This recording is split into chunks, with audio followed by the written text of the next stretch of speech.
Assalamualaikum warahmatullahi wabarakatuh. Di sini kami dari kelompok 8, kami akan mempresentasikan materi terkait Human Resource Management. Next.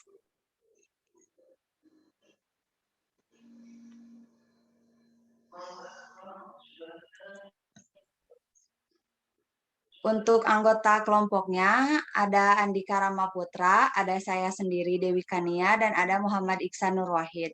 Next.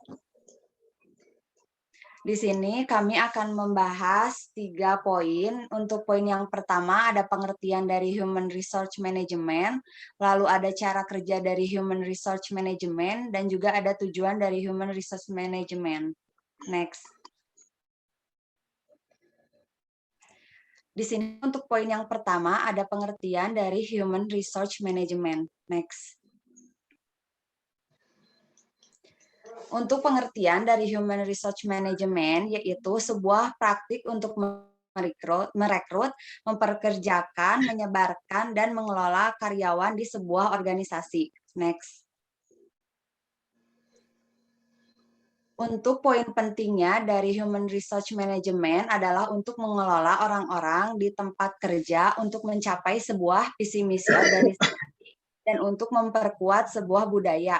Ketika dilakukan secara efektif, maka manajer dari sumber daya manusia dapat membantu merekrut profesional baru yang memiliki keterampilan yang diperlukan untuk memajukan tujuan suatu perusahaan serta membantu pelatihan dan pengembangan karyawan saat ini untuk memenuhi sebuah tujuan. Next. Lalu di sini ada cara kerja dari Human Resource Management akan dilanjutkan oleh Andika. Oke, terima kasih Dewi. Tadi sudah dijelaskan ya mengenai definisi dan beberapa pengertian singkat mengenai Human Resource Management. Nah, kali ini saya akan menjelaskan tentang proses atau alur kerja dari rekrutan atau yang dilakukan oleh Human Resource Management. Yang pertama, dimulai dari rekrutmen atau perekrutan, baik itu yang dari internal maupun dari eksternal.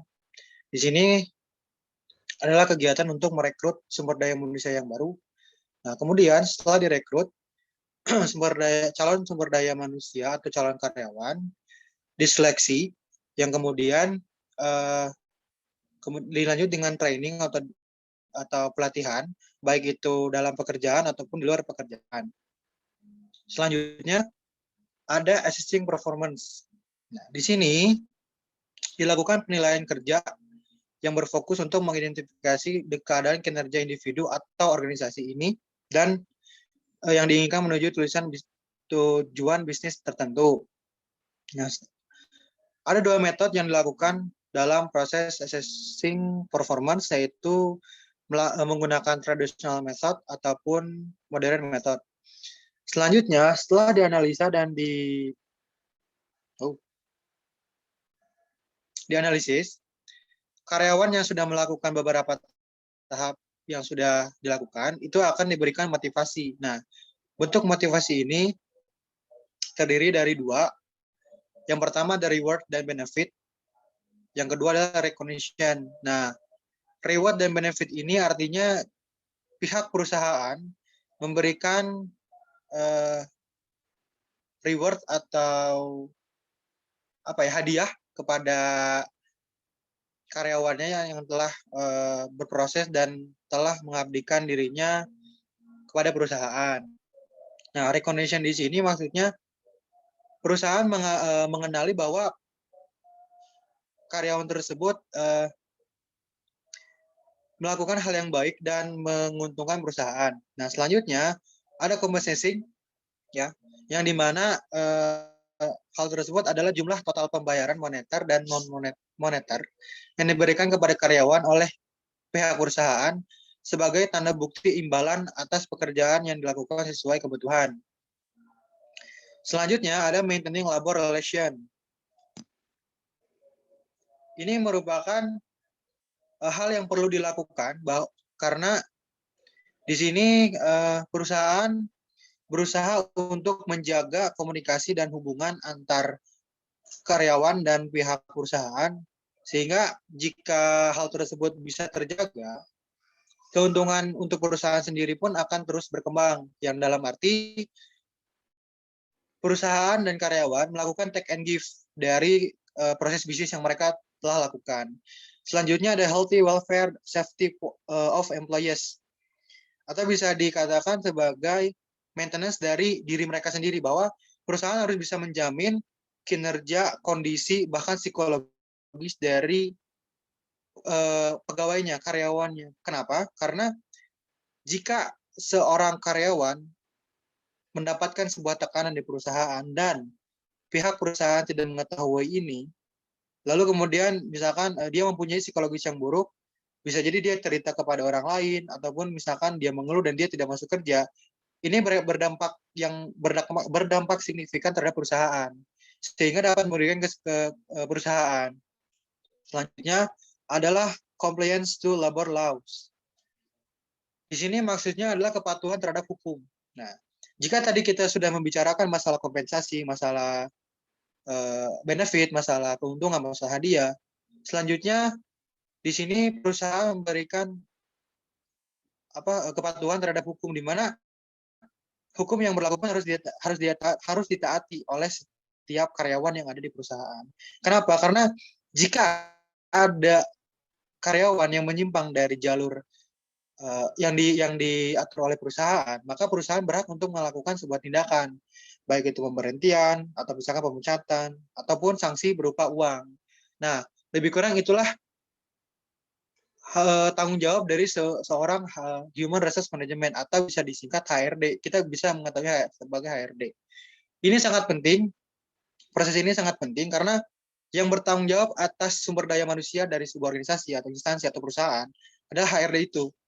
Mereka merekrut orang-orang yang kompeten di bidangnya. Mereka pun tidak hanya merekrut orang-orang yang paham akan kompetisi yang dibutuhkan di perusahaan, tapi mereka pun membutuhkan orang-orang yang bisa mengembangkan dan bisa memberikan efek positif untuk perusahaan. Maka dari itu, Human Resource Management sangatlah penting dan harus ada di tiap instansi ataupun sebuah perusahaan. Seperti itu.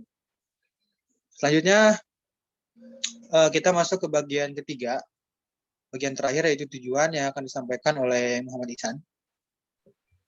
Oke, terima kasih rekan-rekan semua. Oke, di sini saya akan menjelaskan tujuan dari Human Resource Management sendiri.